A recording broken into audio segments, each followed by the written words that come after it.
Siapa sangka, aku, gadis sederhana dari desa kecil di Jawa, tiba-tiba jadi istri kontrak bos besar asal Malaysia. Bukan karena cinta, tapi karena terpaksa. Tapi yang paling mengejutkan, permintaan dia di malam pertama, membuat hatiku benar-benar runtuh. Namaku Sinta. Usia 24 tahun. Seorang gadis biasa dari sebuah desa kecil di Jawa Timur. Hidupku sederhana. Aku bekerja sebagai buruh pabrik tekstil di pinggiran kota. Setiap hari aku berangkat pagi-pagi sekali dengan bus reot, pulang malam hari dengan badan lelah. Tapi aku bersyukur, setidaknya bisa membantu keluarga. Tapi semua berubah ketika ayahku tiba-tiba jatuh sakit parah. Stroke. Tak bisa bicara. Tak bisa berjalan. Rumah sakit jadi rumah kedua kami. Tiap hari aku lihat wajah ibu makin pucat. Matanya sembab menahan tangis. Biaya rumah sakit terus membengkak. Obat-obatan, fisioterapi, rawat inap, semuanya butuh uang. Sedangkan gajiku, tak cukup bahkan untuk bayar separuhnya. Saat itulah aku merasa hidupku seperti di ujung jurang. Aku menangis hampir setiap malam, tak tahu lagi harus bagaimana. Saudara-saudara kami juga tak mampu bantu banyak. Mereka juga pas-pasan. Utang di warung sudah menumpuk. Rumah hampir disita karena pinjaman yang tak terbayar. Di tengah keputusasaan itu, datang tawaran aneh dari manajer di tempatku bekerja. Dia bilang bos besar kami, Dato Azwan, pengusaha asal Malaysia, mencari istri kontrak untuk jangka waktu 1 tahun. Aku kaget, bingung. Apa maksudnya istri kontrak? Manajer itu menjelaskan pelan-pelan, bahwa ini murni demi citra dan bisnis bos mereka.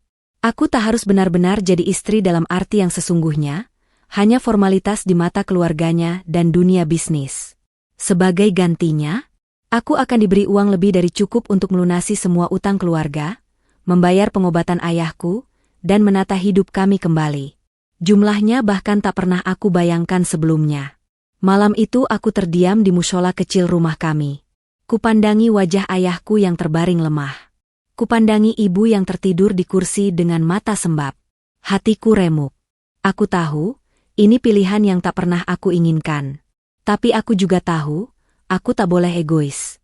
Air mata menetes. Dengan tangan gemetar, aku menelpon manajer itu. Saya setuju, bisikku. Tapi di dalam hati, aku berjanji, apapun yang terjadi nanti, aku akan tetap menjaga kehormatan diri. Aku akan lakukan ini demi keluarga, bukan demi uang semata. Tuhan, kuatkan aku. Hari itu datang lebih cepat dari yang aku bayangkan. Pernikahan kontrak kami digelar di sebuah hotel mewah di Kuala Lumpur. Segalanya terasa asing bagiku. Ruangan megah, lampu-lampu kristal berkilauan, tamu-tamu yang datang dengan jas rapi dan gaun elegan. Semua terlihat sempurna di mata orang, tapi di hatiku, kosong. Sangat kosong. Aku duduk di pelaminan, mengenakan gaun putih berenda yang harganya mungkin setara rumah kecil di desaku. Riasanku tebal, menutupi wajah lelahku yang semalaman tak tidur memikirkan semua ini. Di sebelahku, Dato Azwan, pria yang kini resmi jadi suamiku di mata dunia, tampak tenang. Senyumnya ramah, tapi hatinya sulit terbaca. Sejak akad dilakukan, aku belum mendengar banyak kata darinya.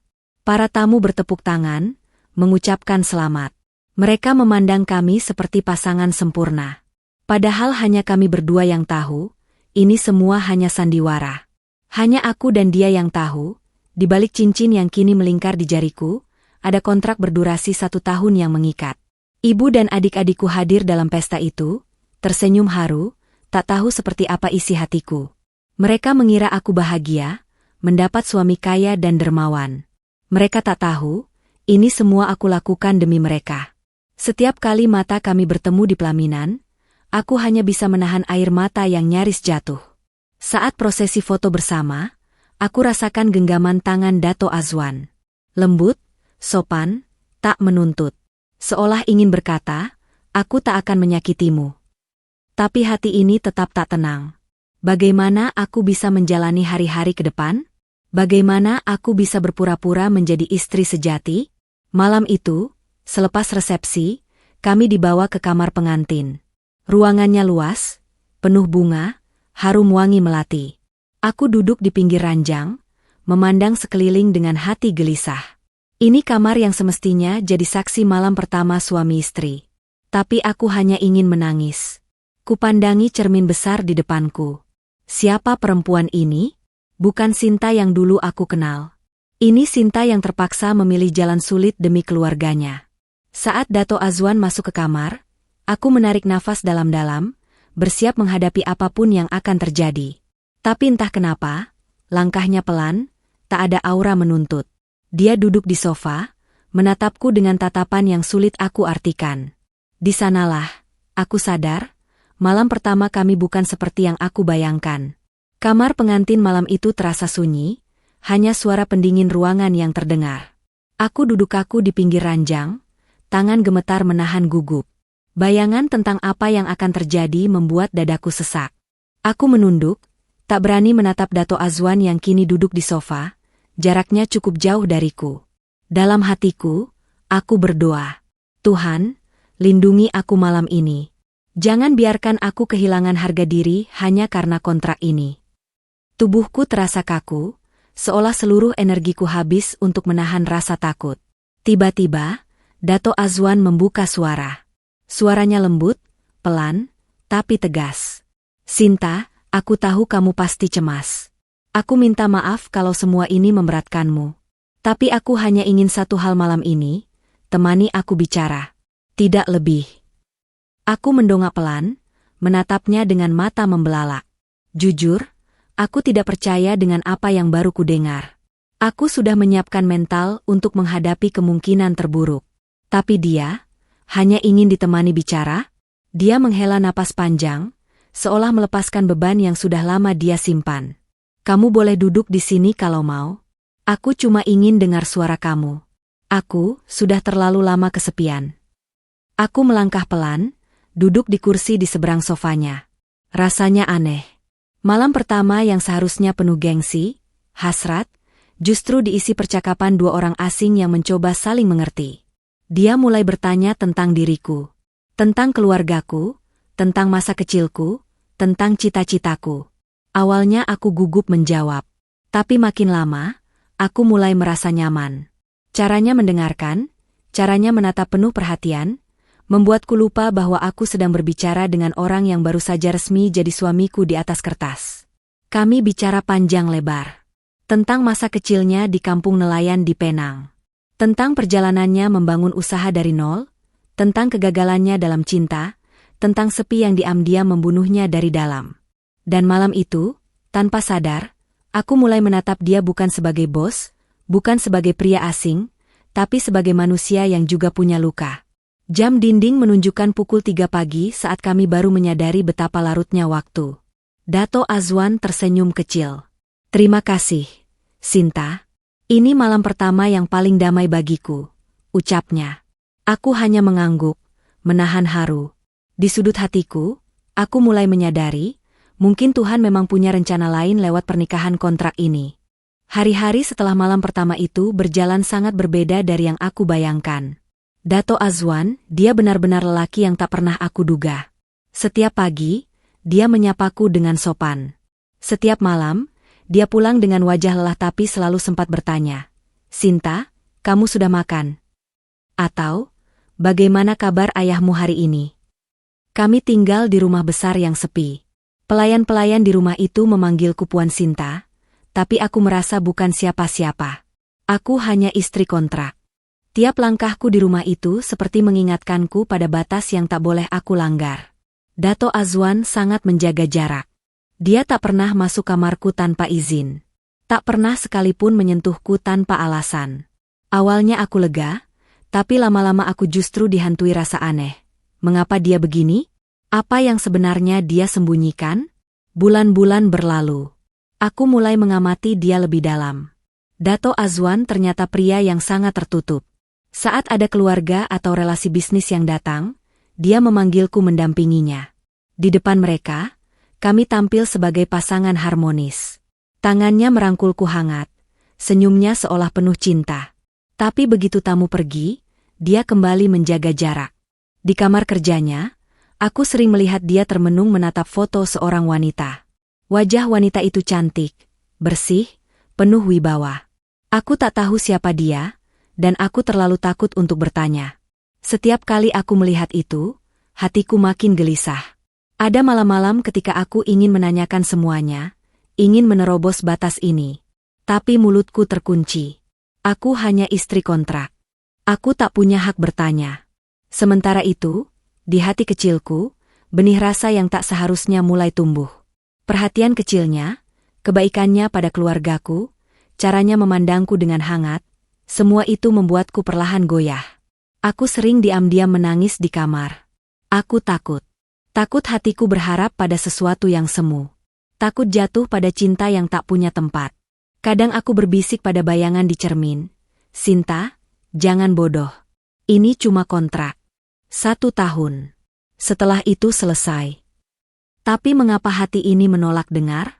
Setiap bulan, dia selalu memastikan uang untuk ayahku dikirim tepat waktu. Bahkan dia membelikan rumah kecil di kampung untuk ibuku dan adik-adikku. Semua itu tanpa pernah dia banggakan. Kadang aku bertanya-tanya, apakah ini caranya menebus sesuatu di masa lalunya? Aku hidup dalam tanda tanya. Siapa dia sebenarnya? Apa yang dia sembunyikan?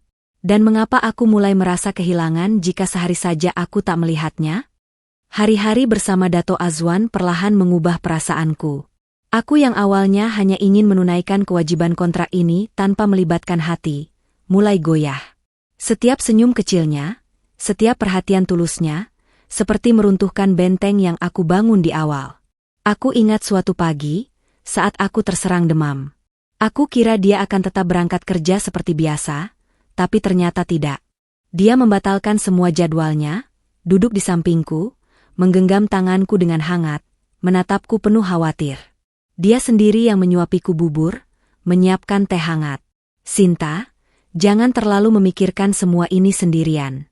Aku ada di sini, ucapnya pelan. Kata-katanya sederhana, tapi hatiku remuk. Betapa aku ingin kata itu bukan sekadar empati, tapi lahir dari cinta. Tapi lagi-lagi aku harus mengingatkan diriku sendiri. Ini kontrak. Dan cepat atau lambat, semua ini akan berakhir. Setiap malam, aku sering berdiri di balkon, memandangi langit Kuala Lumpur yang bertabur cahaya. Aku bertanya pada diri sendiri, apa yang sebenarnya aku harapkan? Bukankah ini semua hanya sandiwara? Mengapa aku mulai berharap dia mematahkan kontrak itu, memintaku tinggal selamanya? Aku mulai memperhatikan hal-hal kecil tentangnya. Caranya mengadu kopinya yang selalu searah jarum jam. Caranya membenarkan dasi di depan cermin. Kebiasaannya mengetuk meja pelan saat berpikir. Semua itu membekas dalam ingatanku. Aku mulai menunggu suaranya di pagi hari. Menanti langkahnya pulang di sore hari.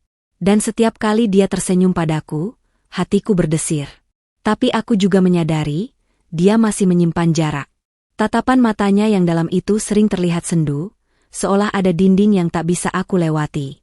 Aku tahu dia menyimpan luka, tapi aku tak tahu bagaimana menjangkaunya. Sering aku menulis di buku harianku, ya Allah, jika dia memang jodohku, dekatkanlah hatinya padaku. Jika bukan, kuatkan aku untuk melepaskan tanpa luka yang dalam. Dan malam-malamku semakin berat. Bukan karena marah pada takdir, tapi karena takut jatuh cinta pada seseorang yang mungkin tak pernah melihatku lebih dari sekadar istri kontrak. Aku mulai takut pada hari di mana kontrak ini berakhir. Takut pada perpisahan yang pasti datang. Tapi lebih dari itu, aku takut pada harapan yang diam-diam tumbuh dalam hati, harapan yang mungkin hanya akan melukai. Malam itu datang tanpa aku duga. Malam di mana semua tanda tanya dalam hatiku akhirnya mendapat jawaban. Hari itu Dato' Azwan pulang lebih larut dari biasanya. Wajahnya letih, tapi matanya penuh beban. Saat aku membukakan pintu, dia hanya tersenyum kecil, lalu langsung menuju balkon rumah. Aku ragu untuk mendekat. Tapi entah mengapa, langkah kakiku terasa ringan mengikuti jejaknya. Di bawah cahaya rembulan, kami berdiri bersebelahan tanpa kata. Hanya hembusan angin malam yang menemani. Beberapa menit berlalu sebelum akhirnya dia membuka suara. Sinta, mungkin kamu sudah lama ingin bertanya. Dan aku rasa aku harus jujur padamu malam ini. Aku menoleh, menatap wajahnya yang diterpa cahaya bulan. Wajah itu tampak rapuh, jauh berbeda dari sosok tegas yang biasa aku lihat. Kamu pasti sering melihatku menatap foto itu. Dia adalah istriku dulu. Namanya Aminah. Perempuan yang dulu sangat aku cintai. Aku tercekat. Dadaku serasa sesak. Kami menikah karena cinta. Tapi ternyata, dia mengkhianati aku. Dia pergi dengan pria lain, meninggalkan aku dengan luka yang tak pernah benar-benar sembuh. Sejak itu aku tak percaya lagi pada cinta. Tapi keluarga dan relasi bisnis terus mendesakku untuk menikah lagi, seolah pernikahan itu solusi dari semua masalahku. Dia menghela napas panjang, matanya berkaca-kaca. Itulah mengapa aku membuat kontrak ini. Aku hanya ingin ada yang mendampingi aku di mata dunia, tapi aku terlalu takut membuka hati lagi. Aku tak ingin kecewa lagi, Sinta. Aku tak ingin hatiku hancur untuk kedua kali. Aku tak kuasa menahan air mata. Hatiku remuk. Bukan karena kisahnya, tapi karena aku sadar, aku jatuh cinta pada seseorang yang hatinya sudah tertutup rapat.